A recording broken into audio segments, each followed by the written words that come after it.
প্রথমে ভিডিওটা দেখো।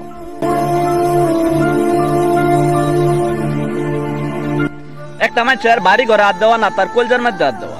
একটা মানুষের বাড়ি ঘর বানাইতে প্রায় 40 থেকে 50 বছর সময় লাগে, তারপরে গেলে বাড়িঘর রেডিও হারা ফানা উচিত লাগাই দেয়, জিসিবে লাগাই দেয়। এটা কোনো সরকারের কাম? সরকারে এটা মানুষ জনসাধারণের সহায় করতেছে? হ্যাঁ, বিদেশে থাকি দেখো 5-6 বছর বিদেশে থাকি এই কষ্ট করে হেরা টাকা কামাই হ্যাঁ বাড়ি ঘর বানাইবাম, বানানোর পরে যদি বাড়ি ঘর ভাঙ্গা দেয়, উচ্ছেদ লাগাই দেয়, কিরম লাগবো মন্ডল মধ্যে? এই হিমন্ত বিশ্ব শর্মা যে বলা সরকার হয়েছে, এর পরে আসামও এরম অত্যাচার চলতেছে, বিশেষ করে মুসলমানের রূপে।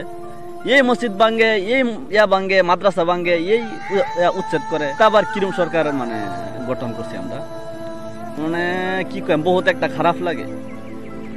2026 ইলেকশন আইতাছে, ইলেকশনটা কই দিবা, ভোটটা কই দিবা, এটা তোমার হাতে।